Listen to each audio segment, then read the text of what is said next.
I am your host, Kevin Miles, your National Training Director. I want to thank you all for coming back and returning for part two. We are still expecting quite a few more people. Right now, we're at about 1,600. We expect the number to grow to well over 2,000, but we are not going to hold you much longer. We're going to go ahead on and get started here. And let me just see. Okay, so ladies and gentlemen, as we go into part two of the training, I am going to turn the floor over and introduce you to Dominic Whitehead in just a second. But before I do that, I want to give you all some housekeeping notes. Most of you who have done trainings with us in the past are familiar with this, but I want you, for those of you who are not, to understand how this works. If you have any questions, please place your questions into the Q&A. Please do not place any questions into the chat. I promise you the chat moves too quickly. It's not a matter of whether or not the chat, whether or not we'll miss questions that go into the chat. It moves so quickly, I can tell you that we will not be pulling questions from the chat. All of the questions need to go into the Q&A. And once you have put a question in the Q&A, or even if you don't have a question, just make sure that you periodically check the Q&A. And as you check the Q&A, you'll be able to review all of the questions that have been added.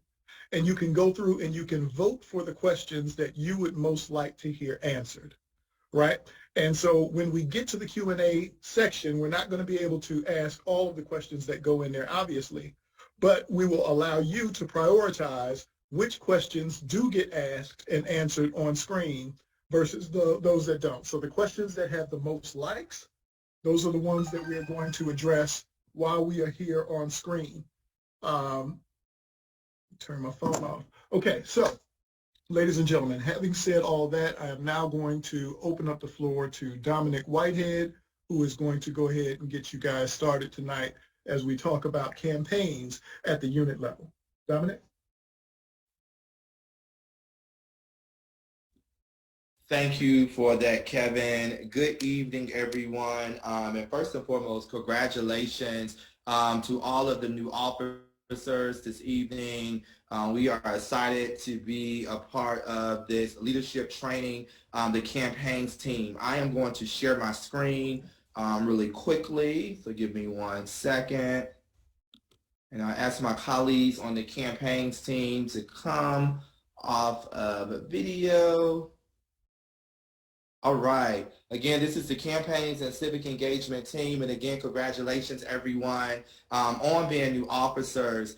This evening, the campaigns team wanted to, one, introduce ourselves as we are a fairly new team here at the NAACP under the field team, and excited to be a part of that under the leadership of Carmen Watkins. This evening, we're really going to walk through an overview of where we've been in terms of civic engagement and what that looks like. But then most importantly, what are we going to need from each of you in the coming weeks as you engage in your units, in your states, and on the ground each and every day in your communities as we prepare for a huge election year, and not only just an election year, all of the work that the campaigns team actually do throughout the association by connecting the dots on the ground. Before diving in, of course, I'm going to introduce my amazing colleagues, and we'll introduce ourselves to you. But a quick agenda will be introductions of the campaigns team, and then we're going to go over a very detailed overview of what we've done over the last 3 years to prepare for 2022 and where we are now. We're going to talk about some cool new innovative programs that we discovered late last year in 2021 that some of you may have been a part of, our captain's program. We're going to talk about what's at stake and planning for 2022. I mean, of course, we're going to go through some questions that many of you will be having. And as Kevin said, we hope you put those questions in the Q&A box and not the chat box. Again, the Q&A box, so we can really dive in a little deeper around what's happening with campaigns. Again, I'm going to introduce the team. Again, I'm Dominic Whitehead, Vice President of Campaigns here at the NAACP. I've been here at the NAACP now, I can't believe it, 3 years as of last month, 4 years. Prior to my new role as Vice President of Campaigns, I was the Civic Engagement Director for 2.5 years. We was a strong civic engagement team, and then we shifted over to a campaigns team. Again, prior coming to NAACP, I come out of the labor movement, but no stranger to the association, as I've been involved and a part of the association throughout my collegiate career to where I am today. I'm going to now kick it over to Phaedra Jackson, then Tyler Sterling, and then Pepper Triplett to each introduce themselves. And again, you'll hear from each one of us tonight throughout this presentation. We want to make sure we give a true welcome to all of you, and so you can know who your national campaigns team is. I'll kick it over with Phaedra. Good evening, everyone. Like Dominic said, my name is Phaedra Jackson. I am the National Campaigns Director here at the association. New to the team, I've joined less than 6 months ago, but very, very excited to hit the ground running. I'd also like to congratulate all the new officers. I'm really excited to be on the line with all this awesome and amazing leadership. Just a really quick little bit about myself. I too come from a background in labor and progressive politics. I've worked in the campaign space for the last 15 years and really excited to take the experience that I've had and advance the association and work with all of you great folks to operationalize all of our campaigns and make sure we've got a really strong infrastructure. I'll just close with saying that my grandma always said many hands make light work, and seeing almost 2,000 folks on this call, I'm really excited about the amazing work that we will be able to do this year and beyond. All right, I will go now. My name is Tyler Sterling. I'm the National Mobilization Director. I'm from Hagerstown, Maryland. And I come to I'm relatively new as well, as Phaedra noted. I'm approaching my 6-month time frame here. But yeah, I come from not labor, but the hard side of campaigns. So I can say I've spent a lot of time, blood, sweat, and tears working to get individuals elected. And while some of those individuals have the ability to bring you into something larger than themselves, I can truly say that I'm honored to be a part of the association and working to hold electeds accountable and to build power, not just get some people elected and leave. So really looking forward to what we'll be able to do together. Good evening, everyone. My name is Pepper Triplett. I am your campaign specialist. I am approaching my 1-year anniversary back with the organization. I'm familiar with the NAACP. Worked for you guys about 20 years ago under the Region 1. Frank Berry was the director at the time. I am excited and honored to be in a space with you, and congratulations on your new elections. All right, thank you, Phaedra, Tyler, and Pepper. And as I said a moment ago, you will hear from each of us throughout the evening doing this presentation training, if you will, an overview.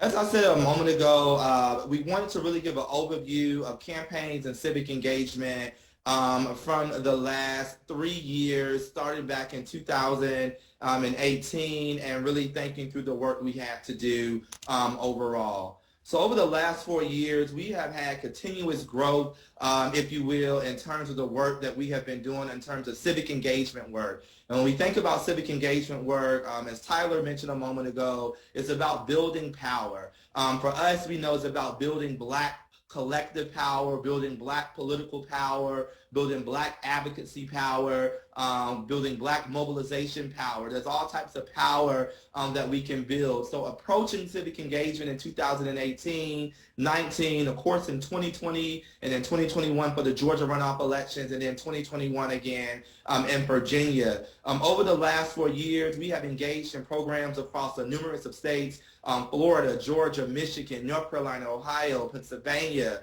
Louisiana, Mississippi, Kentucky, New Jersey, Virginia, and the list goes on in terms of many states that we've engaged in. One of the things that we have thought through in terms of civic engagement work, and you guys will see over the course of your leadership here in your new roles as officers, is everything that we do when it comes to campaigns and civic engagement work, everything is data-driven. Started back in 2018. We wanted to ensure that all the work that we did across the association was data-driven, and it was focused upon using data to help us know where we needed to be, where we needed to go, and how to engage the communities that we're serving. In 2018, we ran a strong demonstration project, what we like to say, a project we wanted to kind of re-kick and re-innovate the civic engagement program of NAACP. In 2019, we want to expand that a little more, and we developed our relational organizing program, which many of you have maybe been a part of, and we'll talk a little bit more about that later this evening in terms of relational organizing. But 2020 was the big Super Bowl, if you will, for us, and early part of 2021 for the Georgia runoff elections, where we ran and recruited over 200,000 volunteers. In 2020, we ran program at scale, engaged in key states like Florida, Georgia, Michigan, and North Carolina, states I mentioned earlier, to really engage and turn out Black voters in a different way, but not just turn out Black voters. As I mentioned a second ago, our work is embedded into research. Our work is embedded into data, so making sure that we, as we know, as a trusted messenger to our community, was really engaging in the right way. And then most recently in 2021, I'm engaging in the Virginia elections. But what does all that mean? It just means continuous progress and growth around our civic engagement work, but most importantly, it means how do we connect the dots, not just on the electoral side of things, but connecting the dots on many of the priority campaigns and many of the campaigns that each of you are leading or working with your units day in and day out. How do we use these tools in real time to switch over just from election politics to advocacy campaigns? And we'll talk through that as well. As I mentioned, and I won't spend too much time on this here, in 2018, it was truly a demonstration project. It was an opportunity for NAACP to really reinvent ourselves in the space of civic engagement, an opportunity for NAACP to really connect back with our units on the ground, with our members, and to make sure that our members have the tools and the resources needed to effectively have conversations and run programs, whether it's voter registration, voter mobilization, voter education, or turnout in all the states that we were engaging in 2018 among African American voters. This is a model project to really get us to where we are today in terms of civic engagement and campaign work. 2019, again, refinement and the dress rehearsal. We called 2019 our dress rehearsal for 2020, but we had a breakthrough of some innovations where we were truly engaging what we like to call high propensity voters. So people like you that are on this call this evening, folks who vote nonstop day in and day out in terms of the work that they do, but truly engaging other community members and folks who just don't get that extra touch all the time, right? You know, there's a lot of campaigns and groups that come into our communities at the last minute, trying to engage and turn out the Black vote. And we want to really think through what is the way that we can do as NAACP, because we have boots on the ground across all states across the country, and how do we engage our units and our folks on the ground to really tap into the community in a different way, but also get some extra help by recruiting folks who may not necessarily be members of NAACP, but know the importance of engaging voters and engaging folks in our community around things that are important, like elections. And again, our relational program was a brief preview of what was to come in 2020. And again, the indirect relational voter turnout program, a method, what we like to call RVT, is just a simple or a fancy way of saying relational organizing, and even an easier way of saying we are talking to people that look just like us. You know, when we think a lot of progressive organizations, a lot of groups, they use these new terms like relational organizing and talking to voters and talking to people and meeting them where they are.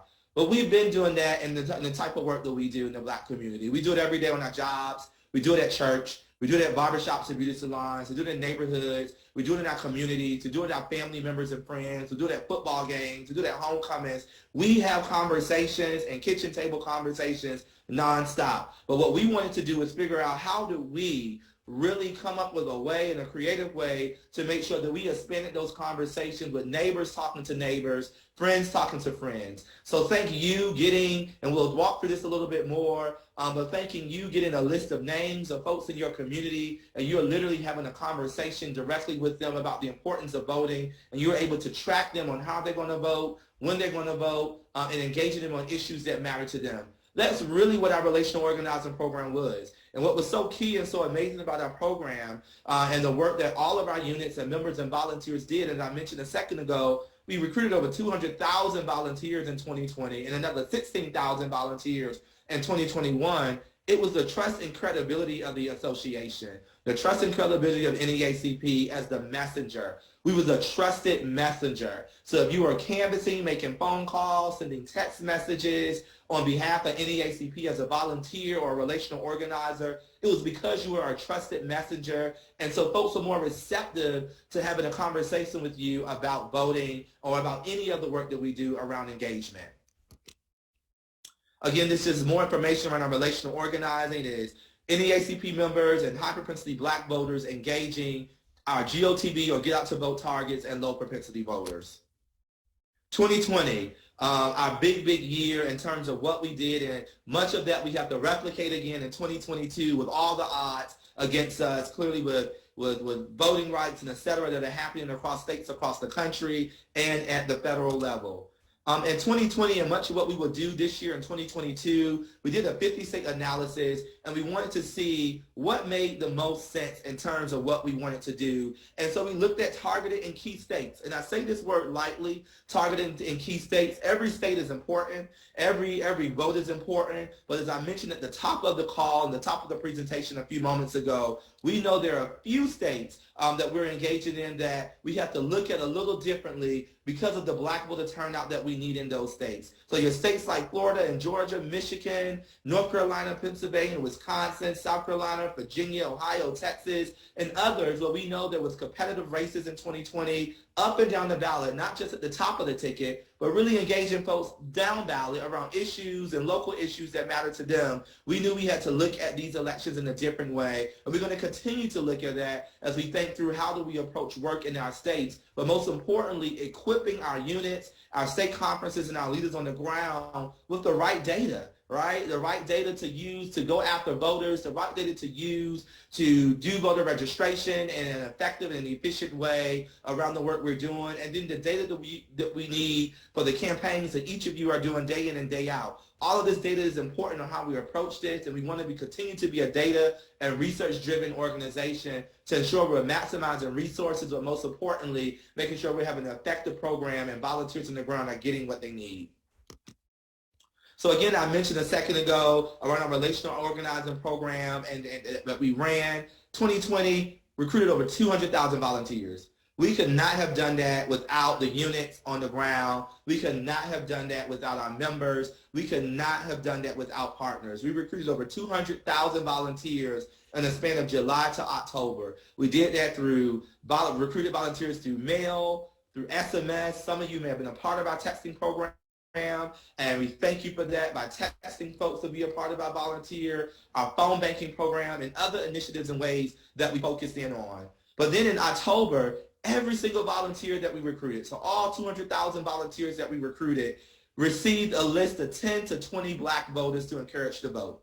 Again, a list of 10 to 20 Black voters. On that list, they received their person's name, their age, their gender, their cell phone or home number, as well as in some cases their email addresses. And we at the National provided the scripts, provided all of the data that you needed, and also a relational organizing tool that you see here on the screen where you were able to contact voters in real time with our relational organizing app and tool and ask them, will you be voting this election cycle? What issues matter to you? Do you know where to vote? So we was equipping all of our units with that and then working with folks and our members and volunteers on the ground to make sure we had the right information and the right scripts to engage voters around that.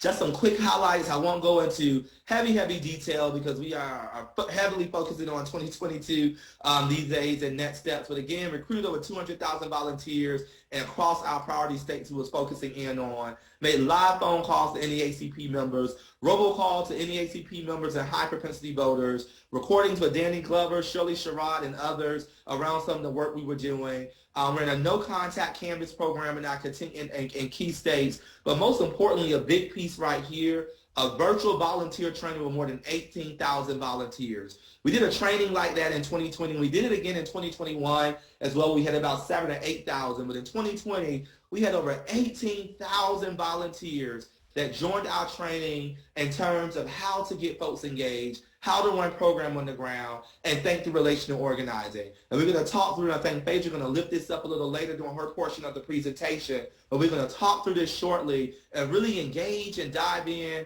on the importance of these trainings and what these trainings will look like in the near future on the work that's happening on the ground and how we can use the resources that we have at the National to enhance much of the work that's happening on the ground. Again, I went through much of this, but then of course in 2021, we focused in on heavily on our Georgia runoff, where we were able to help elect 2 Georgia senators, Raphael Warnock, who's up for re-election this again. So all the Georgians on the phone, we know we have a lot of work to do, as well as John Ossoff, but we continue to stay the task and run the post and engage voters on the in the state of Georgia on the ground, and ran robust program and touched close to 2.5 million Black voters in Georgia in the course of 4 weeks. But again, could not have done that without activating over 100,000 volunteers outside of Georgia, and another 30,000 volunteers and members in the state of Georgia to help us get there. Where we sent text messages, and we'll talk through those too shortly. Where we made phone calls, and et cetera, around much of the work that we've done in 2021 for the Georgia runoff. Again, I went through much of this, but our civic engagement program overall, again, it's very robust. And the work that we do in terms of civic engagement requires lots of training. We'll talk through that shortly. It requires lots of participation, but most importantly, it requires us at the National to understand and know what's happening on the ground. We are only as strong as our units on the ground. We are only as strong as each of you on the ground, so we have to work hand in hand directly as we think through our political programs, our organizing programs, and our campaign programs on the ground. Some of our takeaways that we got in terms of success for 2020 and overall, that we found out our early volunteer program was a true success, that the volunteer recruitment rates were high, especially among everyday NAACP members like each of you. It was extremely high. We found out how effective our program was, that involving folks in the volunteer recruitment program early, and actually involving folks who can talk to folks that look like them, go through the same struggles with them. There's a higher level of a contact rate and conversation that happens around much of the work that we do. And the cool part about the relational organizing program, we heavily relied on volunteers. It wasn't a program where folks were paid. It wasn't a program where we had to beg folks to do. This is a program where folks were absolutely excited to be engaged in, to be a part of, and felt like there was a part of a larger community, and that we'll continue to create today on our relational organizing program.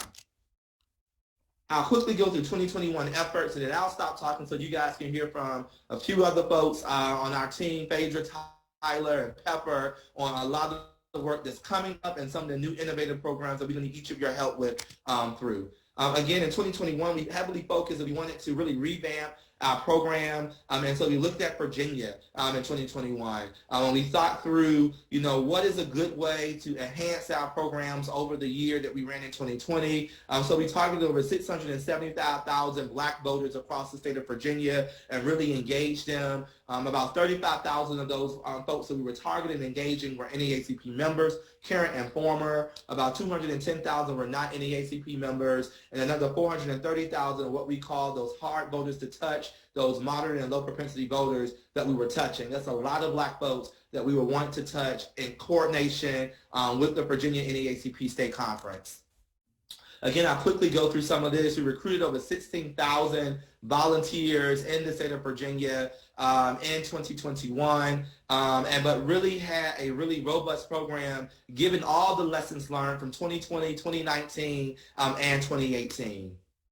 Some quick points about the numbers. Sent over 2 million texts. As I said, we reached close to 675,000 Black voters. Recruited and activated nearly 16,000 volunteers. Sent over 600,000 pieces of mail. Made over 100,000 phone calls at the Virginia State Conference and units on the ground, and ran a robust media program with radio and digital that touched more than 2.3 million, made more than 2.3 million impressions throughout the state. But most importantly, we ran one of the largest Black voter mobilization programs in Virginia, and that was in coordination with the Virginia State Conference. It was in coordination directly with the units on the ground. It was in coordination with the leaders on the ground. No way we could do any of this without folks on the ground. No way we can think through any of this without folks on the ground. And we'll talk through what coordination looked like and the needs of that. To many of you, given that many of you sit in these roles of leadership roles on your executive committees, in your units, and what's going to be needed. Some key takeaways from 2021 that we're thinking through now for 2022 is continue to expand on our recruitment success, continue to think through learnings that we learned from 2020, expanding beyond the Black community, right? So making sure that we are building a cohesive and cohesive community of other organizations who are aligned just like us, other progressive allies and partners who can engage in this work. But most importantly, it is bigger than elections right now. We have voting rights, we have other democracy issues, redistricting that is happening, infrastructure, the National Voting Rights Campaign that we're moving around, COVID-19. There's so many other things that are happening, and so many things that are happening in each of your communities day to day. So how do we use these tools that we have here to also connect the dots outside of just elections, but work that's happening on the ground in our communities every day?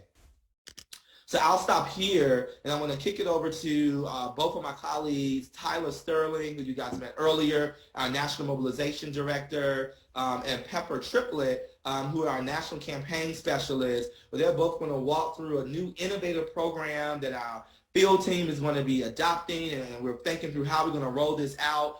That we managed and ran and designed in 2021, our captain and manager program. And some of you may have been a part of that program, but I'll give it to the experts, Tyler and Pepper, to really walk us through that program. Tyler and Pepper, the floor is yours. Thank you, Dominic.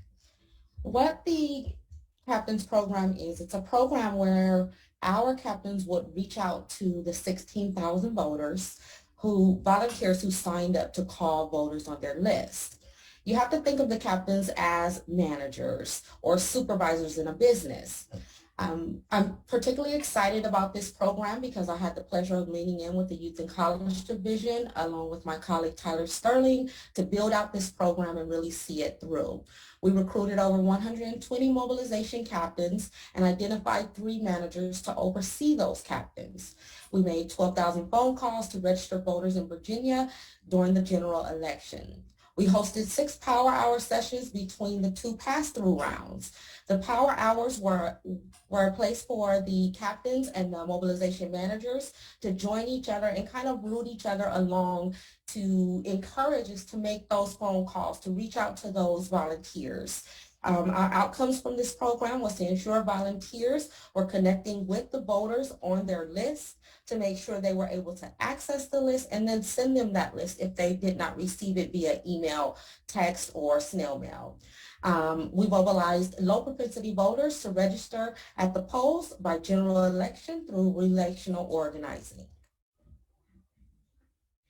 I think we are at the next slide. And before we go into kind of the output that was produced, I think the Captains Program was a very exciting opportunity. Just as Pepper mentioned, like thinking of it as supervisor, managerial roles. We've got members in our units that they're wanting to do volunteer activity. We've got volunteers that want to get involved. The captains are kind of, their role was reaching out to these volunteers as like a wellness check. So one additional touch point, reaching out to volunteers, making sure we could troubleshoot. Did you get your list? Were you able to engage with your voters? So as we are thinking about expanding and knowing that the civic engagement work that we need to do and needs to get done cannot only be done with solely our units and solely those closest. We've got to reach out and expand. So as we've identified other volunteers, we had trusted messengers reach out to them to confirm, oh, you got your list? Oh, do you have any questions? Not only a wellness check, but a support. And that support goes a very long way. I'm sure maybe no one on this call, but we've signed up to volunteer for something. When the time comes, and I got something coming on, something comes up, this is just an additional call. Think of, I'm going back to hard side campaign and confirmation calls, confirming your shift, that type of stuff. This is checking in to make sure we can have an additional touch. And I think it's a program and opportunity that can be scaled at any type of effort within the association. So this was tailored towards direct voter relational turnout. This was tailored towards get out the vote. But this can be tailored towards the issue campaigns that you're running. the thoughts you have and trying to gather individuals towards rally attendance. So this kind of model can be scaled or scaled up or scaled down into what we're thinking of. But this was a very, very effective method for following up with our volunteers. Just going through the points. Made 18,000 calls. You notice that we had before, we wanted to recruit 120 was the goal. Things come up. There's not always everyone's able to participate in the program. So going through that. I'll note here with the conversations of those 18,000, in our script, we left a voicemail. And that's just a little thing that went a long way, reaching out to individuals, letting them know that I'm a captain, you're on my list, I'm responsible for you. We built that kind of relationship there. Like, I'm responsible to make sure you show up to vote, and I'm letting you know that. So it built a relationship between an individual. Specifically when we did 2 passes. So I call you, I'll leave a voicemail in the first round, let you know, hey, I'm going to be calling back. Those little things can go a long way as far as leaving that voicemail so that the next time we followed up, that contact rate increased and we were able to have those conversations. The number of volunteers that received their list. So I have this self-reported here in parentheses because obviously we're asking the volunteer, did you get your list? Have you started? They responded back yes. But of those 1,929 people, conversations that we were able to have to a volunteer, 1,164 had confirmed and said they got their list. Now, we still have to dig into the results of turnout on elections, but looking at this self-reported data, these individuals are working on their lists. So it means that follow-up call went somewhere, just checking in to see if you were able to do your capacity. And when you think of that multiplied by 95 captains reaching out to 16,000 volunteers who said they'd make their call, and each one of those 16,000 has 10, 20 voters. Some people were requesting more. We were able to multiply. So it was a quick multiplication effort if you think about trying to scale up. You got a few volunteers that want to work. What accountability measures can you build in place to help that grow? And that was something that we saw with the captains program. And that was the output from that. Yep, thank you. And then just future possibilities. So there are lots of possibilities that this could be run. Going down the right side, it's just a list of priority campaigns within the National Association. But think about using those priority campaigns, those issues that we're driving in state, scaling this program to perhaps fit those needs. It's an opportunity that the captains program can be rolled out. So we've just got some points here. When you can start recruitment phase. I mean, as Don noted, there was multiple trainings of this for your captains. So the more trainings you have with the individuals reaching out, obviously the more buy-in that there can be. But there's just plenty of opportunities with the captains program to scale out. Power hours, Pepper mentioned. This is we're in a Zoom space now, as you all know, we're on Zoom right now. But we held open Zooms, so everyone could hop on, get their calls together, just creating and fostering that environment of volunteering.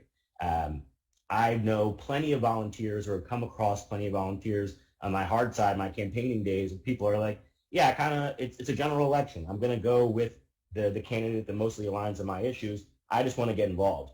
And I want that community, that sense of community to get involved. And the Zoom, the Power Hour, held as an open space to kind of foster that community the best we can in this COVID environment. So Power Hours were a really good thing. And I think that there's the opportunities with just expanding this. So as you build out as you're able to perhaps look into captains programs, there's rapid response in this as well, ways that we can reach out on all of your different campaign verticals or issues that are most important to you and your unit. So we're very excited to see that this follow-up, this touch point, this kind of wellness check was worth it. Individuals did seem excited. Individuals did engage in their list. And above all, individuals engage with their list. At the end of the day, that is the most important thing, making sure that our team is holding volunteers accountable and also being able to do that. So that's just an opportunity in ways that the captains program can kind of be built out and scaled to issues that are working on in state and in local areas. And that is I believe the last slide on the captains program. Thanks, Tyler and Phaedra. Tyler and Pepper. I am going to kick it out now over to Phaedra Jackson, our National Campaigns Director. Phaedra, the floor is yours. Thanks so much, Dominic, and thanks Tyler and Pepper for going over our captains program.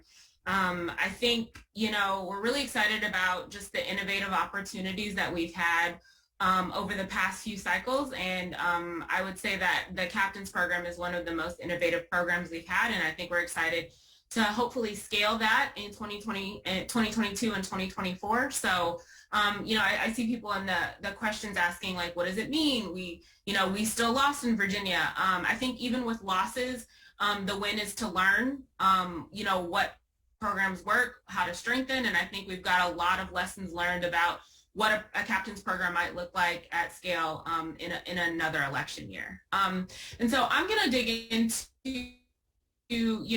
what are those challenges that we're facing in 2022 and 2024? Most of this is probably not going to be a surprise to you all, but I think we need to name it so that it's at the forefront of our minds and we're planning around it. We just came off the heels and are actually still in the middle of a voting rights battle.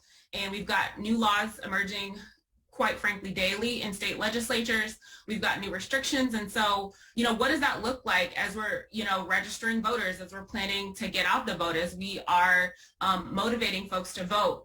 There are a whole new set of hurdles that we've got to overcome. And so what are we doing to work around those? Gerrymandering of our congressional and legislative maps. This isn't new. It's one of the oldest tricks in the book. But it's still a hurdle that we have to overcome. And so, I think I saw maps in North Carolina were just kind of tossed again or challenged in court. And so this is an ever-present danger to democracy, and we've got to continue through and organize around those. Maintaining progressive majorities in the U.S. Congress. Again, many of the legislative pieces that we care about, much like voting rights, much like, the Build Back Better initiative that would have put funds into the communities that we very much needed, depend on having a progressive majority in the U.S. Congress. And so that's something that's at stake. Again, same thing with defending the U.S. Senate. And then, we're facing a potentially unfavorable environment for Democrats. And while we are nonpartisan, we do know that progressives and Democrats often align with the needs and the interests of our communities. And so we just need to understand the landscape that we're facing and how we can organize around that. And then finally, we're looking at, midterm election turnout and voter awareness amidst a global pandemic of COVID-19. I know we'd all like to believe that the pandemic is over. Believe you me, I am over it, but unfortunately it's here, it is present, and we've got to work through it. And so, how are we engaging? How are we making sure that Black voters are coming out in this midterm? I think every cycle we're like, this is the election of our lives. And it's honestly true. Every election matters. Elections have consequences. And so how do we impart that message to voters in our community to make sure that they're working through all those hurdles that I just listed and still engaged in wanting to vote, even when they may feel that their vote hasn't yielded what they expected, right? And then moving forward, going in our little time machine to 2024, we will continue to face some of the same battles, new voting rights laws and restrictions, gerrymandering. We have a whole new slate of U.S. Senate states to defend or in some cases, take over. I know a lot of folks have seen states like Arizona and West Virginia and their Senate be a blockade for many of the policies that are important to our community. And so how are we organizing now to make sure we build a landscape to win? And then, of course, the presidential race. So then why do we need a special electoral initiative? I just listed a lot of the challenges. The stressors and pain points of the Black community are significant and they're growing. Our voting rights continue to be eroded, redistricting and gerrymandering. One of the big things is the 2020 census, right? Money out of our communities by depressing the efforts to get a correct count in the census. The need for criminal justice reform is ever present in our nation. We see an increase in gun violence. I get notifications. I don't know how I got these turned on, but I get a notification literally every day about, someone being shot in my neighborhood or in my county or my vicinity. And so this is ever present, and this is something folks are living with. Growing income inequality. We've seen a lot in the news about the economy and that it's bouncing back, and people are getting jobs. But if we look at that deeper, those jobs aren't going to everyone, and folks in our community have disparate rates of both employment and pay. And so how can we make sure that we are leveling the playing field on inequality, making sure that folks have access to education, healthcare, good jobs, and fair wages? And then threats to democracy. While Donald J. Trump is no longer in the Oval Office, Trumpism is ever present. We saw it play out in the Virginia elections. We're seeing it play out in candidates right now that are coming up for midterms. January 6th and the insurrection, money in politics, Citizens United, you name it. It can be exhausting just looking at this list. And I think all of that leads to heightened anxiety, confusion, and anger. And so we really need to step back and say, this is not the same playing field we've always played on. And so how can we have a specific electoral initiative that really organizes around all of these bullet points you just saw and so many more that aren't listed on this slide? So how are we successful? One thing, I come from a very data-driven background, and I think that one thing that's really great that the association works with all of you to do is use data-based metric-driven targeting. And what that means is, you want to be as accurate as you can. You want to make sure that you're understanding what voters do I need to talk to, what information do I need to put in front of people to help them make the most informed decision possible, to encourage them to vote. I need to know what kind of messaging they need. But I don't want to make that messaging up. I want to know, based on what they've told me, based on what the trends are in that part of the country, what they need to hear that's going to give them the impetus to go and vote. And then to also target those folks who might need a little nudge. We typically see voters drop off during off-year elections or, midterms.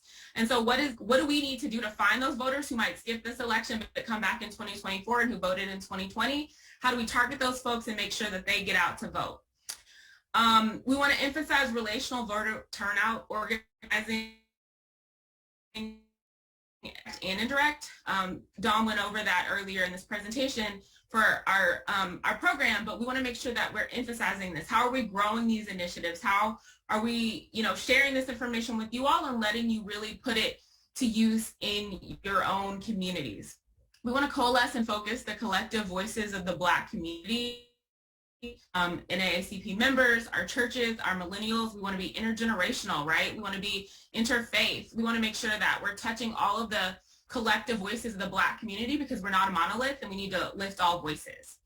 And then we want to invest in research-based communications. Again, I talked about how important it is to understand what message is going to speak to folks, and what speaks to my family in my home state of Texas may not speak to folks in California or to folks in Alabama or Pennsylvania. So we really need to understand what that narrative is and how to communicate those messages, right?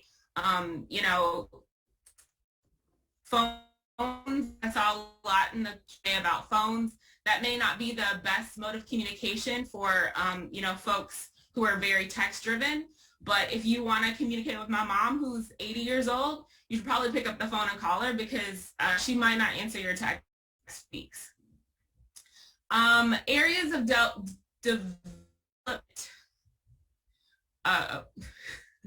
areas of development and emphasis for 2022. Just focusing on our capacity and infrastructure, state conference coordination with the national. This is some feedback that we got from our 2021 debrief in Virginia, and just making sure that we have clear and clean coordination between the national and the state conference. There are a lot of existing tables in your states, both C3 and C4. So let's understand, how are you interacting with those tables? How can we support you in interacting with those tables? And how can we make sure that we're present? Because a lot of resources tables, a lot of coordination and progressive thought flows through those. And so we want to make sure we're present in those spaces. And then we want to coordinate among national Black-led orgs, work on our mass and continuous communications, and focus on down ballot elections as a high priority initiative. And then finally, this is one of many trainings. I think we wanted to take an opportunity to really lay out some of the work we've done and what we're building on. But I think, we're excited that there are tons of trainings, tools, and resources that will be at the ready for you all for 2022, 2023, and beyond. We are excited that we're acquiring a new tool called vote.org. Many of you already use it in your units, and so you can probably speak to how effective it is even more than I can. But we're really excited about this national partnership so that we can actually kind of codify it at the national level, provide it as a resource for all of our branches and units, but also to make sure that folks can have access to it in partnerships. I also saw in the Q&A folks, talked about working in partnership with other groups in your states, and absolutely doing this, and tools like this and our reach. Also keep a lookout. There is a 2022 unit capacity survey coming out around February 18th. Again, this is going to be a way for us to really get an assessment of where you all are in your capacity, and also how we can be supportive, right? Like, what are the gaps? What are the needs? How do you see yourself in your capacity, and how can we help expand that capacity? So please, when you see that survey come out, make sure that you're filling it out. Make sure you're encouraging your leadership to fill it out. We want as many respondents as possible. The NAACP National and State Conference Coordination Meeting is coming up. The date will either be March 3rd or March 10th. You will get communication about that, but please keep that on your radar. Band trainings will be coming up this spring. I did see a question in the Q&A that asked if we were still using VAN. Yes, we are. We've actually been in communication with VAN, have been trying to, work to retool it and make sure it's the most effective tool that folks can use. And so we will be rolling out a new set of trainings this spring. So if you're a VAN veteran or you're a newbie, come on down and let's learn how to best utilize VAN and its tools. And then we have additional tools for SMS, text messaging, digital, so placing ads on, Google, Facebook, Instagram. We have phone tools. All of these trainings will be coming up in the spring. And so if that's something that's in your wheelhouse, something that you're excited to work with or just want to know more about how to do, please keep an eye on that. And then finally, our 2022 volunteer program. I personally think that we can grow even larger than we did in 2020. So I would encourage you all to be on the lookout for this training program that's coming up this spring. So in closing, the keys to ensuring Black voter engagement from 2022 and beyond include building trust, understanding concerns and pain points, and stressing power through voting and collective action. And I think you all have demonstrated that our collective action is really what's brought us together and gotten us this far, and so we have to keep pushing. We thank you so much for your time on behalf of the campaign team. It's a really exciting opportunity to introduce ourselves to you, but really dig into the work. And I'm going to turn it back over to Dominic to start our panel. Thank you, Phaedra and team. I'm going to stop sharing my screen. But before I do this, and I believe, Kevin, correct me if I'm wrong, I see a lot of folks asking, will this presentation be sent out? But all of our contact information, email contact information is here as well, and we'll all drop it in the chat for folks to see. And I believe this deck will likely be sent out after this presentation. We'll talk about that. We'll talk about that in a second. Okay, no worries. Sorry, Kevin, getting ahead of you. My bad. But yes, I'll stop sharing my screen, everyone, and move it to the panel discussion. Q&A. All right. So Quincy, would you like to go ahead and let's get us started with the Q&A? And before Quincy does, ladies and gentlemen, I want to take just a quick moment and just talk through just a couple things. Number one, in terms of framing, and for some of you, most of you, I'm assuming were here for part one. Some of you may not but I want to make sure that we always take a second and make sure that we're all aligned and on the same page about what we're doing and why we're doing it. In every one of your communities right now, you probably are dealing with, if you just drive around 4 or 5 streets, you will probably see a moving truck. We are dealing with an eviction crisis that is beginning inside of our communities, and the communities don't necessarily have a place to turn to.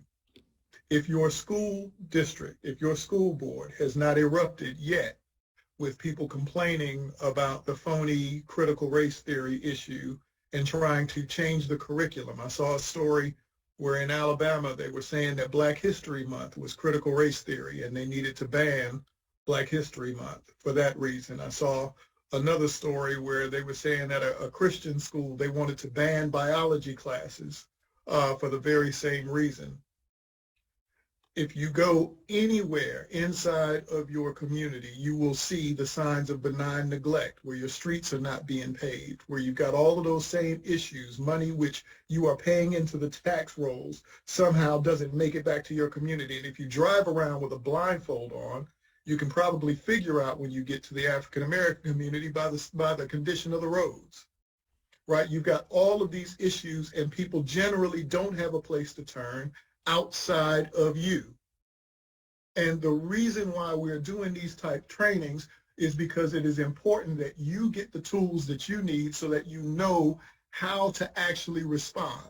Now, in terms of campaigns training, what I want you all to take away from this and make sure that you understand is that voting rights and our ability to cast an unfettered vote, that is the right and protection upon which all of our other rights are protected. Right? If you lose the ability to go in and elect the people of your choosing, then you lose the ability to safeguard all of the other rights that you took for granted.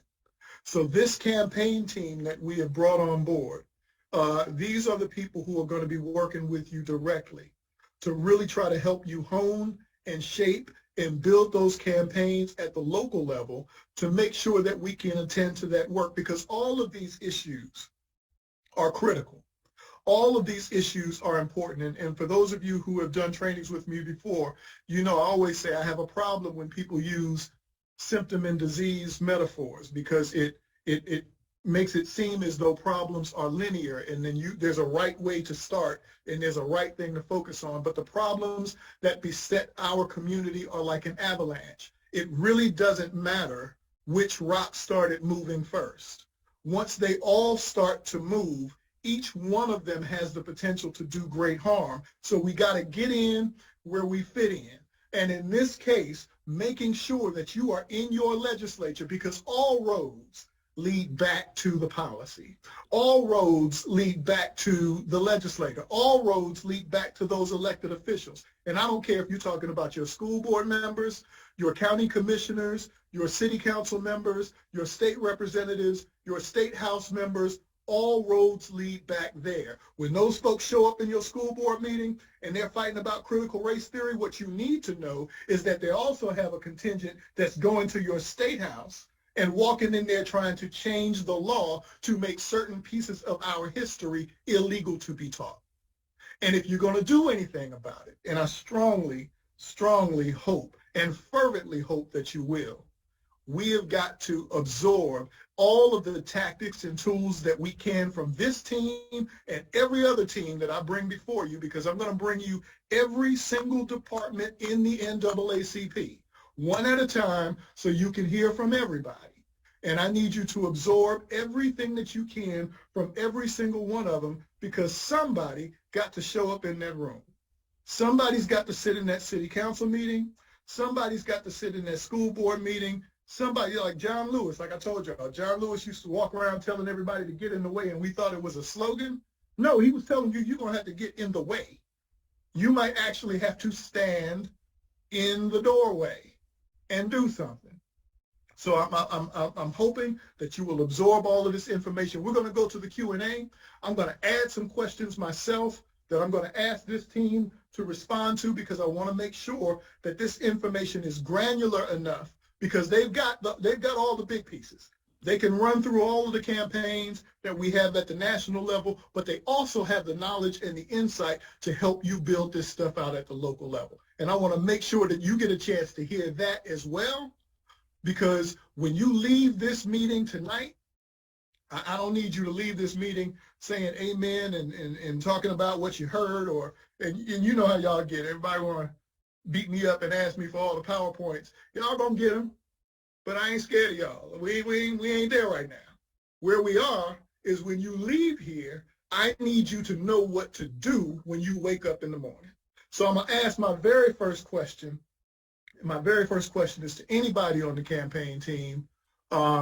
If they have questions about building out a local campaign, and I don't care what subject it's on, but if it's a local campaign, who should they contact and what type of help should they expect? That's a great question. I'll kick it off and others can jump in.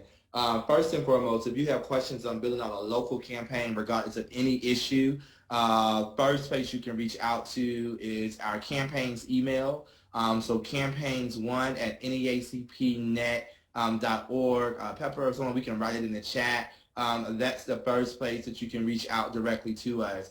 I think two, and I'll walk through, each of us have a different expertise in terms of how we're looking at campaigns. As we introduced Phaedra a moment ago, our National Campaigns Director, Tyler, our National Mobilization Director, and Pepper as our campaign specialist. Phaedra will be able to help to truly connect the dots on whatever we're doing at the national level, but connecting it back to what you're doing at the local level. Kevin and I have this conversation all the time. Most of the campaigns that we say we're doing nationally are the same campaigns you guys are doing directly on the ground. The names just may be different. And so Phaedra can help with literally connecting the dots and getting you to the right place at the association with the resources in terms of thinking that through.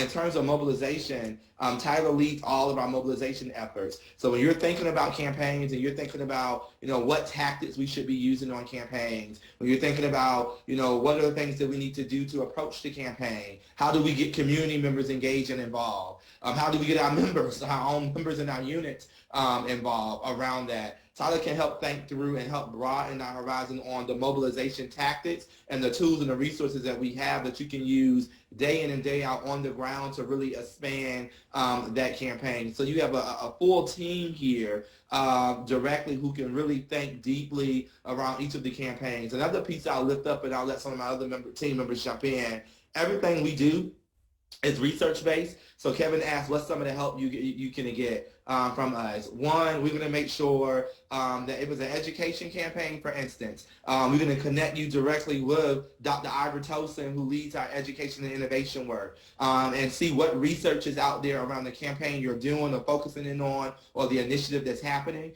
But then two, we on the campaign team will help build out what that campaign plan should look like in coordination with the field team and making sure you have the right other teams and departments within Naacp to really look at this. So it's truly a group effort. The best thing I can say also when it comes to local campaigns, as much information, because the information that we have is from each of you on the ground that you guys have on the ground, that you have, it's easier for us to organize it with you and to build that campaign out. I'll stop there and see if Tyler, Phaedra, and or Pepper would like to add to that question as well.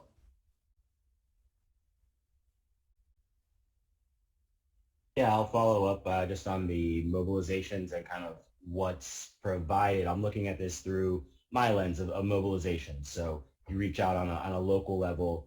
We want to move individuals to do X, like thinking through the tactics, like what tools we have available. I absolutely love Van, so hearing about individuals, like you don't really come across too many people that actually like the nasty software that is Van, but I love being in there and creating the phone banks, looking at our targeting, looking at our voter propensity scores, all of that granular level, because that targeting difference can be the big difference between, one, a good contact rate when you're making those phone calls. So that goes a long way for volunteer experience. You got someone who's helping make phone calls and you're getting a bunch of wrong numbers, a bunch of disconnects. Well, that's great for list cleanup, and we will need to do that at times. Just the small little thing of adjusting some certain voter scores can go a long way. So as far as tactics, scripts to work through, scripts guided by data, the research that we pointed out as well, really thinking really where I want to live, and I'm happy to help with a myriad of things, but where I focus at is getting people out. So you've got an initiative,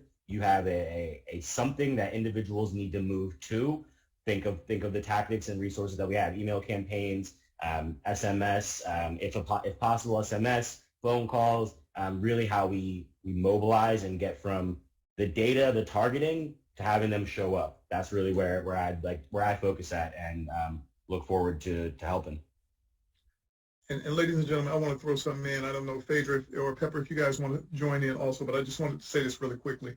And Dom, forgive me, but I'm gonna diverge just a little bit, because I know we work from evidence-based practices. We do data-driven metrics. But as important as it is that we do things that are evidence-based, we also need some practice-based evidence. And don't y'all steal my term, okay?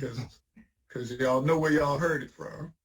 All right, as important as it is that you have evidence-based practices, we also need some practice-based evidence. You all know what works. You know what you have tried. You know what has been successful. And we don't need you to wait to hear from us directionally on what it is you need to do. If you've done some things and they've worked, we need to rebuild the muscle through which you can report to us what you have tried that has actually worked. Because if you can tell us what you did and what you were successful with, we can figure out how to replicate it, right? Short of that, we can come up with some models, we can come up with some things, but no matter how good those models are, you know what worked the last time you went to the legislature. You know what it takes to turn people out in your community. And we need you to figure those things out and report those things back to us.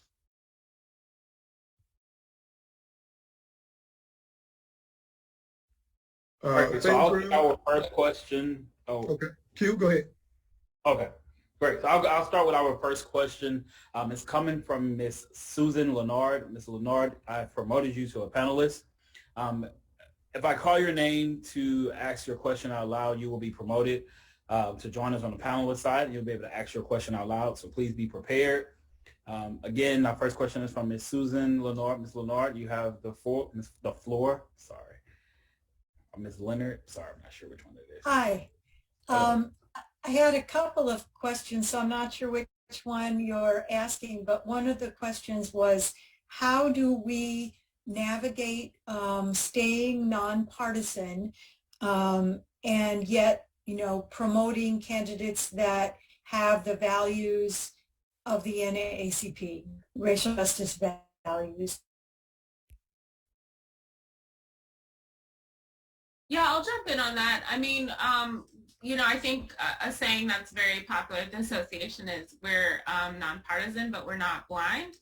And so you kind of answered your own question, right? It's about talking about the issues that they promote that speak to the community. So when we are espousing and lifting up a candidate, it is based on their track record on delivering for our community. It's based on, if there are new candidates, based on their promises and commitments and their proven commitments.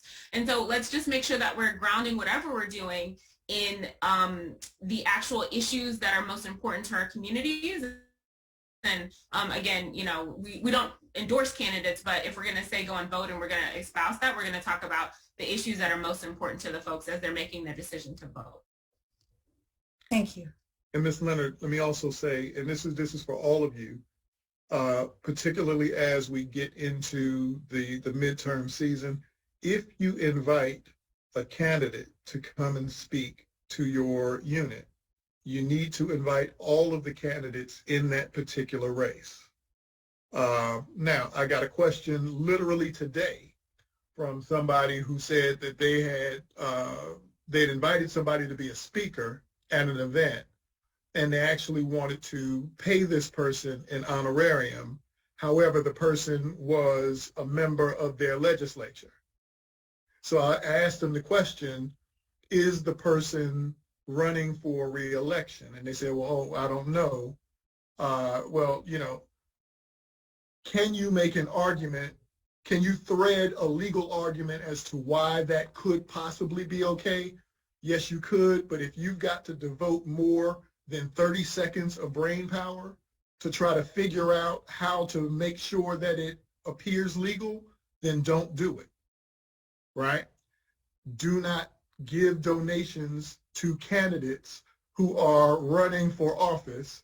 And if the person is a candidate for office, I want you to consider if you are inviting them to come out to your unit to speak to an audience with your imprimatur, and you are actually paying them, that could be seen as an in-kind donation to their campaign, right? So to make sure that we don't run afoul of C3, C4 law, just don't do it. If you're going to invite any candidate, you invite all of the candidates, right? And get away from, well, I'm going to invite this person, I'm going to pay them. Just if it takes more than 30 seconds to figure it out, don't do it. So there you go. Q? So our next question comes from Ms. Wendy Hobbs.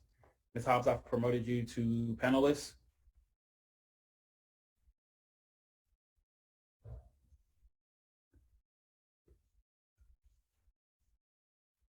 There we go. Ms. Hobbs, you have the floor. Thank you. Good afternoon, and thank you to the panelists. And my question deals with the VAN system. We've used the VAN system. We've gotten the training through you guys and use it, but what we find is that a lot of the information is inaccurate.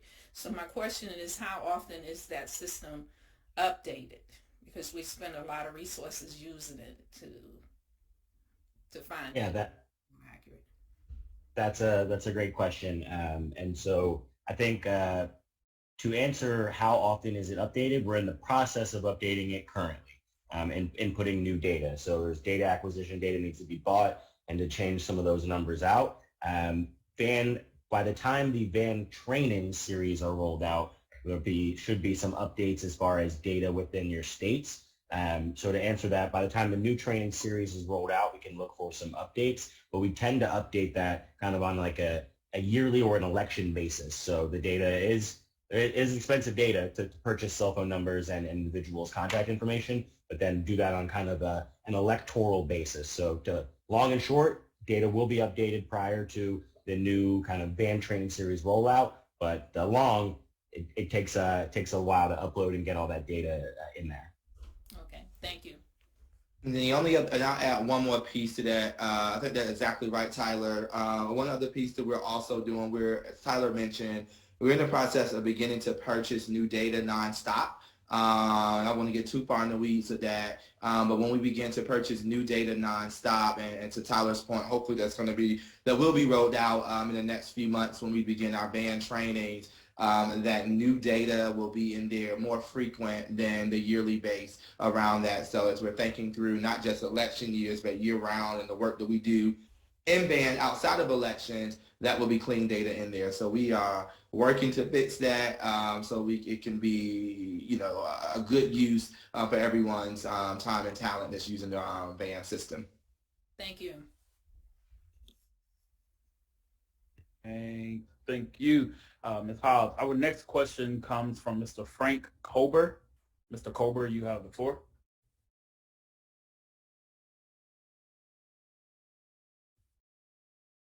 Mr. Kober, you're on mute. Mute.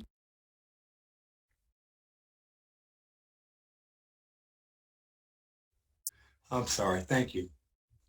At the end of the election, the one in Virginia I'm particularly interested in, do you do any kind of debriefing to find out what went wrong, especially as related to the NAACP and getting our voters out? I think we can all answer that one. But yes, we do. We did a debrief after Virginia. I want to say late November, early December. So we debriefed not only as a national, but we debriefed directly with the state conference and our units on the ground directly to think through the best practices of our program, but then also looking through what went wrong, what didn't go wrong, the overall election turnout that happened. Now, of course, we're still waiting on some of the election results, some of the data to come back in terms of some of the experiments and tests and what happened directly on the ground there in Virginia. What we do know, Black voters did turn out in Virginia, but how do we still think through other things that happen in other areas, and you're probably alluding to, Mr. Carver, things that happened in the suburbs where folks went blue in 2020, and then in 2021, literally a year later, it went a different way. So NAACP, not only at the national level, but as well at the state level and the local level, are in coordination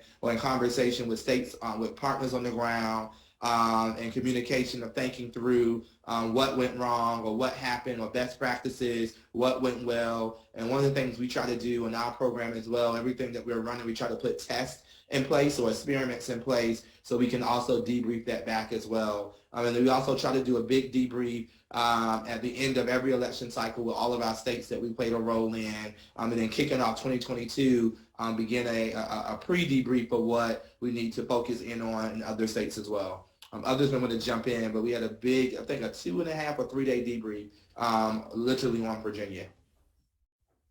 The only thing I'll add, Mr. Cober, is just that looking at the election is also in ways of how we're defining success. Of course, we did not get the candidate, and that should be the end all be all. We did not get the candidate that is most likely aligned with what we want to see. We did begin to build kind of models and the captain's program. We did begin to build things and structures that can allow for more communication and report outs to allow for stronger collaboration between national and state to make sure that we are, like Kevin says, making communications and getting people out. So really making sure that defining success in ways not only that at the ballot box, but we'll be able to turn folks out, we're able to get engagement happening, and can we replicate that, using that as an opportunity to see what can happen across the country as well.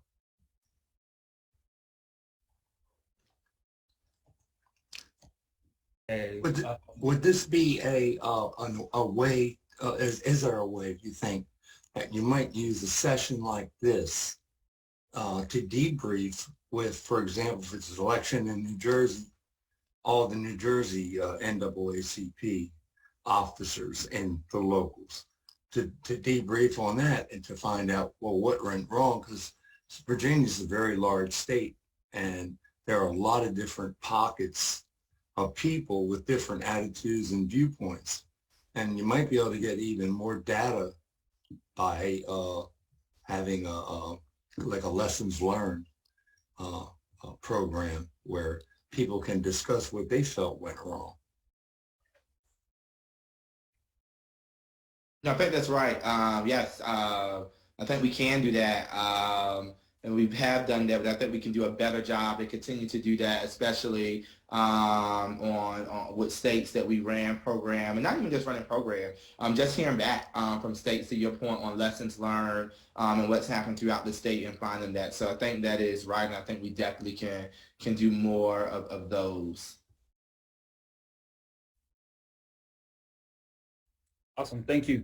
We have don't have any more questions in the Q&A in regards to tonight's training, but there was a couple in the chat that I would love to lift. One question was, how do we access materials and for voting rights, for campaigns, and civic engagement programs? Love that question. A few things that in terms of access to materials, what we've done in the past, but what we're going to do a better job of, because we have a new website and all these amazing new things at the association as we continue to go, especially into this midterm election season and everything that's happening with voting rights. As we've always done every election cycle, we will be building out a big toolkit this year. But in the past, we typically just sent out our toolkits via email, sent to the leaders, and just walked away and said, hope folks got it. This year, working directly with Kevin, I think one way is continue to have these trainings and building out our trainings throughout the year around all things civic engagement, voting rights, democracy, et cetera, campaigns. But then two, as we build out our democracy website, and it's funny because I just had this conversation with comms, our communications team a couple of days ago, beginning to get all of our toolkits and all of our resources up online in real time where folks are able to use that and see that and pull that information. Very similar, if you were not involved in the 2020 or 2021 program, we had a specific volunteer site with all of our resources. Anybody who volunteered for NAACP was able to log on to our site, that was able to get scripts, that was able to get digital content for digital ads and things you were doing. You was able to get, information on trainings. We had our recorded trainings around volunteer engagement and how to run volunteer programs, and our decks and everything literally uploaded online. But we only did that for civic engagement work, and so we want to now expand it out in a different way and do that across the board for campaign work, and it should be a place housed where information is there nonstop. So that is a great question. I'm excited to hear that question, because that is a way and something that we're looking to move over the next few months, honestly, or less. Cool. And before we move on to the next set of questions, we have one that says, when will we receive the voter engagement toolkit? Soon. We're building on that. We're working on that. It will not be ready at the current moment, as we're still thinking through programming campaigns for 2022, but we are building out a voter engagement toolkit. I think that will consist of, as Phaedra put up a moment ago, one of our newer tools that we're looking to use is our vote.org voter registration tool, which we're going to do a training on that in the coming weeks. A few more trainings that we want to do, but then we'll compile a full toolkit together around what that looks like. And to be clear, when we think about the voter engagement toolkit, I know in the past, those toolkits went out in October, maybe even September, that we consider that early. We want those toolkits to get out as early as possible, and maybe see a few different iterations of the toolkit throughout the year as we get closer to Election Day. Thank you. The next person I was going to promote Member Ball to lift up their question, but their question was, how do we file the annual financial report? We were told at the last training that it would be emailed to the treasurers on this past Monday. I'll take that one. The report has been emailed out to treasurers. We've sent about 1,000 reports out so far.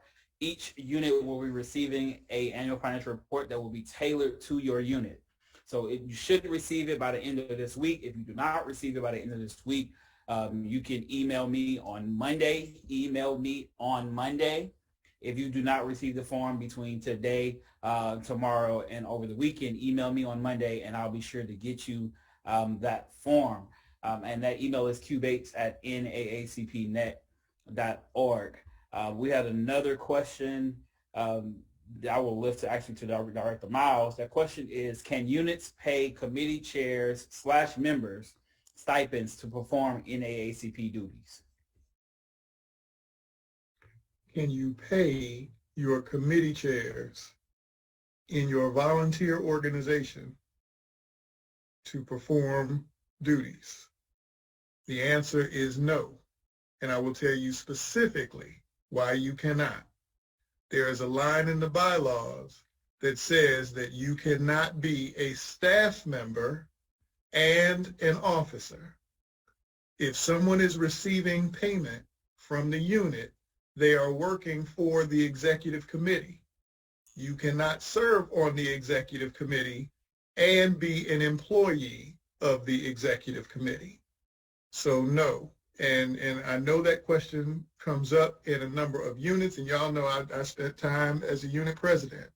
And if folks are struggling, just say you're struggling. But no, you cannot pay someone in your volunteer organization to handle their volunteer position.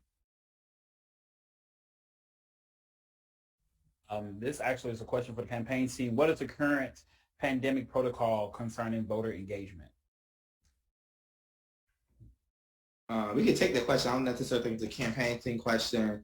But in terms of voter engagement right now, the current campaign call, what we've been doing, everything has definitely been a hybrid model of Continue to do campaign engagement via SMS or text message, phone, what we call no contact canvassing. When we say no contact canvassing directly, that definitely means, mask up, of course, making sure you're not doing direct conversations, unmasked, with individuals when you're talking with folks directly. But I believe we have a NAACP protocol around COVID, and I'm not sure if this is the call to walk through that or not, and I'm definitely not the right person to walk through that, but that is our campaign standard. What I will say, we are working hard, the campaigns team, to truly get us back into the field in a different way, and thinking through what does voter engagement look like back in the field, not just digitally, but boots on the ground,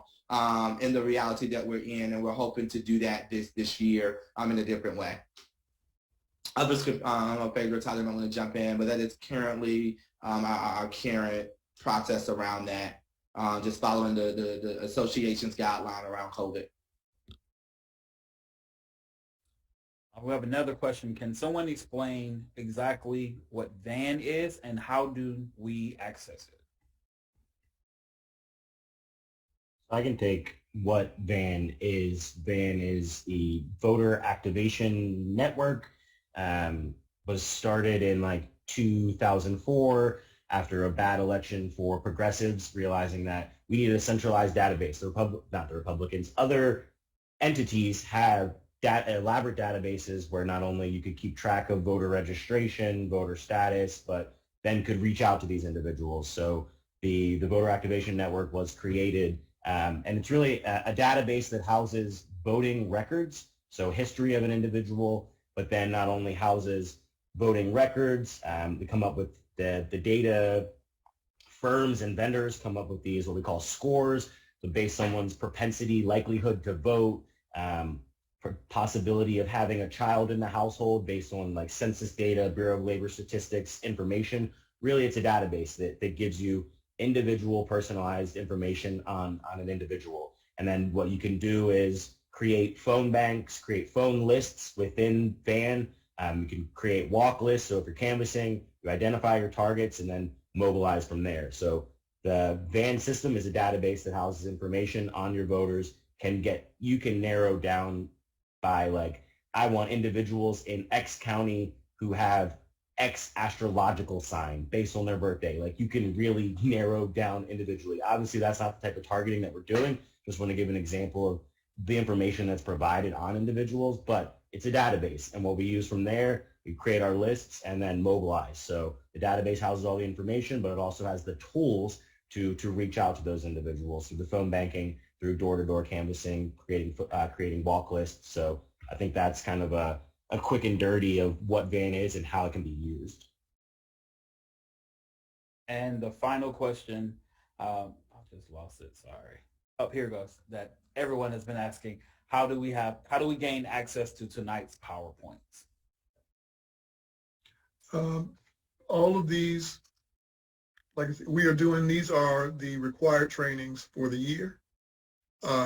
So we're going to make them available with a link that will go out onto, for those of you who are familiar with the old training folder, with a link that will go into the training folder once these series have been completed.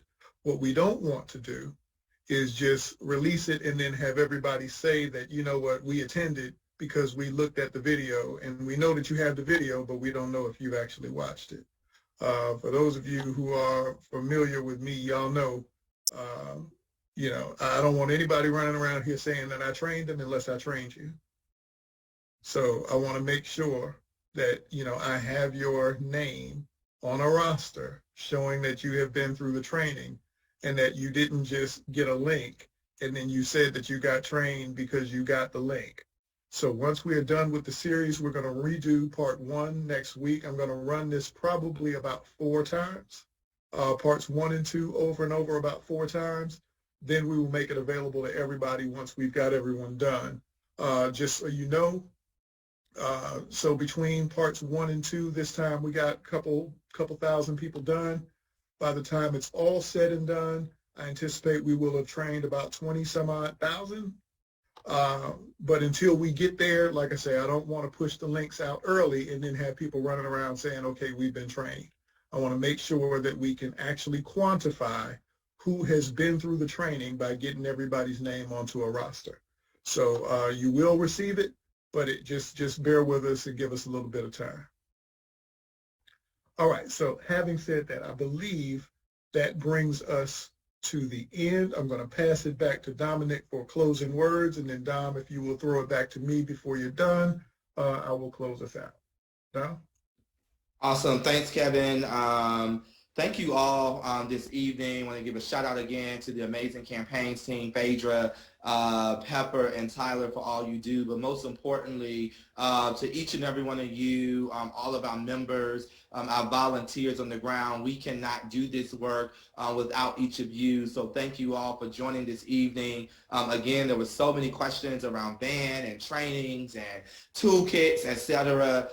Giving us a lot to think about, but there's a lot of information that we're going to be coming out with. We know this year is an important election year in 2022. So I'm asking you guys to blow us up, call us, call Phaedra, call Tyler, call myself, call Pepper, email us. We want to be in the trenches with you each and every day, day in and day out, and help you think through not only our national campaigns, but the local campaigns and the issues that are affecting each of you every single day in the communities that you represent. So again, thank you all. And Kevin, I will return it back over to you.